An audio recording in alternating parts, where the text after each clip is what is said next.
Okay, Assalamualaikum warahmatullahi wabarakatuh. Okay, mula lagi kita dengan bersama saya Syuk Aizul Shah. Okay, hari ni hari Jumaat 18.93 jam 10.30 pagi. Saya nak share kepada anda lah. Pada hari ini saya nak buat topik mengenai penjagaan cooling coil. Sebab kebanyakan pada kita orang kata apa, yalah, memiliki kenderaan kan, kita punya air kereta, dan kita jarang melihat satu benda yang ada dalam kenderaan kita, iaitu cooling coil. Alat ganti cooling coil yang saya nak cerita ni. Biasanya cooling coil dia akan duduk di bahagian dalam lah, macam kereta Myvi baru ni, dia akan duduk dekat bahagian lower cooling unit, bawah dashboard ni. So kebanyakan kenderaan pun semua kebanyakannya bawah dashboard lah, kedudukan cooling coil dia.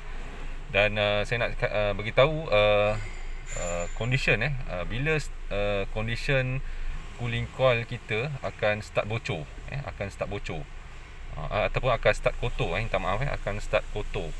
Sebab kita faham bahawa cooling coil ni bila dia duduk dekat dalam tu, bila kita onkan aircon, dia akan jadi sejuk kan. So bila sejuk akan berlaku condensation di dalam pada permukaan cooling coil. So apa yang berlaku bila berlaku condensation, air akan terbentuk dekat cooling coil tersebut, dan air berlebihan tu akan keluar melalui lubang yang ada di bawah bawah cooling unit ni. Dia akan ada lubang dan akan keluar bila saluran air. That's why kita nampak air tu menitik keluar bila kita on aircon.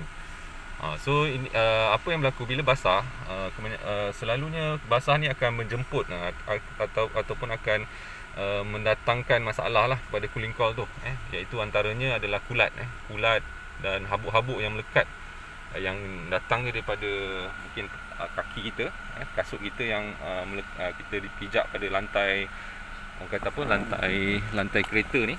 Habuk-habuk halus ni akan masuk, dan kebiasaan habuk ni dia akan ada kulat, dia akan ada bakteria, dan akan disedut masuk ke dalam blower. Dia akan masuk dalam blower, dan apa yang berlaku bila sedut dalam blower, dia akan duduk melekat di dalam cooling unit ataupun cooling coil, pada permukaan cooling coil. Walaupun kita ada filter, filter ni sebenarnya dia mengurangkan, dia bukan nak orang kata 100% dia akan filter. Mungkin akan ada habuk ataupun bakteria yang halus-halus tu akan terlepas masuk ke dalam cooling coil. So boleh tengok kalau kereta ni dia agak moderate kotor dia, tapi dah nampak dah habuk-habuk tu dah melekat dekat filter. So saya nak tunjuk pada anda condition, kalau kereta ni, kalau ikutkan mileage dia baru 38,000 38,000. Ni saya just tunjukkan. Okey, boleh nampak 38,000. Agak terang sikit. Okey, 38,857 km. Ini mileage kereta ni. So saya nak tunjuk pada anda condition cooling coil dia, walaupun ada filter yang diletakkan di dalam cooling unit tu, tetapi kalau kita lihat di sini, dalam kamera yang saya ada ni, saya ada kamera yang khas untuk kita jolok masuk ke dalam cooling unit ni. Anda akan melihat, saya tunjukkan, akan ada benda-benda hijau ataupun tumpuk-tumpuk hijau di dalam cooling unit, dekat dia punya fin tu. Boleh nampak tumpuk-tumpuk hijau. So tumpuk hijau tu adalah kulat, kulat yang mula hidup pada permukaan cooling unit. So kalau dah 38,000 ni kulat dah mula terbentuk, bermakna bila terlampau banyak, dia akan menyebabkan berlaku perubahan, ataupun dia akan makan cooling coil kita, sebab dia akan mengeluarkan asid tu akan makan sikit demi sikit cooling coil kita ni, dan akhirnya akan menyebabkan berlaku kebocoran. Ini yang masalahnya. So kalau kita tak jaga kebersihan cooling coil pada awal, kita hanya datang bila dah aircon dah tak sejuk, bermaksud kita menempah, orang kata apa, kerugian yang agak besar lah. So itu saya nak tunjukkan kepada anda lah, keadaan cooling coil yang sudah kotor walaupun mileage baru 38,000. Kalau nampak tu kadang dia, kat situ dah ada tumpuk-tumpuk hitam, dekat area sini. Dia nampak area di sini ada tumpuk-tumpuk hitam, maksudnya dia makin berkembang lah pembiakan kulat tu.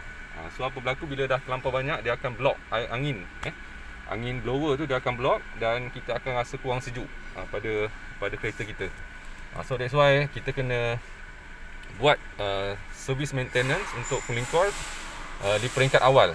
Kalau saya sarankan 30,000 tu paling kurang pun 30,000 km tu dah buat sekali cuci cooling coil dan kita ada alat ni. Alat ni bagus kita ada alat ni, kami ada alat ni yang kami boleh cuci menggunakan tak payah buka dashboard lah. Kita akan jolok masuk dekat cooling coil dan kita akan tembak chemical khas ke dalam pada permukaan cooling coil tu dan dia akan cuci.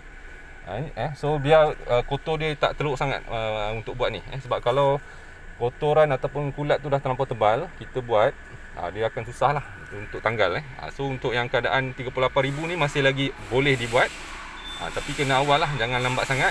Kalau dah sampai 100,000 kebiasaannya, kalau 100,000 pengalaman kami dia dah start block kulat tu dah terlampau banyak, dia akan block cooling coil tu dan menyebabkan angin kurang ataupun cooling coil tu kurang sejuk. Dia tak efisien untuk memberi kesejukan pada kita kat dalam ni. Okey, so sekadar itu saja saya ambil masa yang ringkas ni untuk share pada anda penjagaan cooling coil yang terbaik. So kita kena tengok selalulah kereta kita. Okey, sekadar itu saja. Terima kasih. Assalamualaikum warahmatullahi wabarakatuh.